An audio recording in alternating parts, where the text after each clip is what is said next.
Okay. Let's work on bunker play a little bit.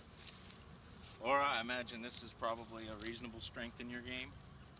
Pretty fair to say. I don't mind bunker. Andrew, your bunker play? Reasonable? I wouldn't go reasonable. Wouldn't go reasonable. All right. And Kevin? Horrible.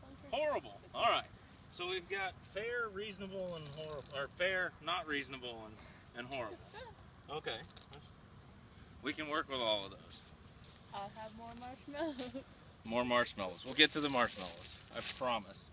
Give a girl marshmallows. We get to eat and hit marshmallows, and I'll explain the reason for that in a moment.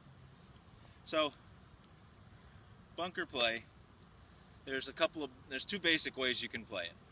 The old school bunker technique was a very wide open stance, a very wide open club, and take it back along our foot line and cut across the ball with a very wide open face. That was very, very good for a high, soft shot.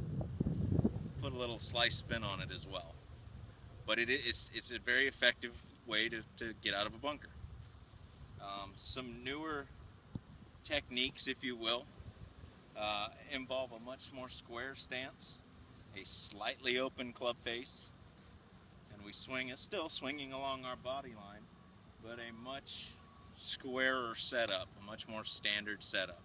The advantages of that are, of course, it's easier to predict how the ball is going to come out as far as aim, and predict how the ball is going to react once it's on the green. It's not going to be spinning left to right. It's going to be reacting a little bit more normally. Again, perfectly acceptable way to play a bunker shot. The key here is figuring out which one works best for you. So, the things that I like to make sure that I do in a bunker are make sure that I have a nice wide base.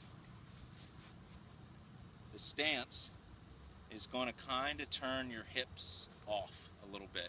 We don't want a lot of this in the bunker. That's the same move that you've been working on in your full swing. We don't want it at all in this. We want this to be a lot of speed with our upper body, but virtually nothing with our legs. We want a lot of this. We want speed because speed's going to impart spin on the golf ball. Spin's what's going to control the golf ball on the green. But if we start doing this, we're going to contact the sand here, or we're going to contact the ball, sand up here. We're going to get a lot of different carry distances, and that's not what we want at all. We want a consistent carry distance and a reasonable reaction when it hits on the green. So a wide stance is really going to help us to continue to hit the same basic spot repeatedly. I also like a forward ball position, fairly square to my target. I like a forward ball position because we're gonna hit a little bit behind the ball. And I like having my hands kind of in between my thighs a little bit. This forces us to get vertical. The more we reach for it, like we would a driver or a longer club, kind of in our normal full swing setup, the easier it's going to be to get this thing low inside and around our body. And again, now that nice shallow impact that you had we were working on for your full swing, it doesn't quite work here. We don't want it steep necessarily, but we don't want it so shallow that sometimes we're hitting it back here and other times we're hitting the ball. We're going to want this thing to enter the sand every time. Trust, commitment. Nowhere is it more important than this. We want to make sure that we get the sand. And I did. Nice. Hold on. I'm not glad I did that, but let me see if I can get into the shot.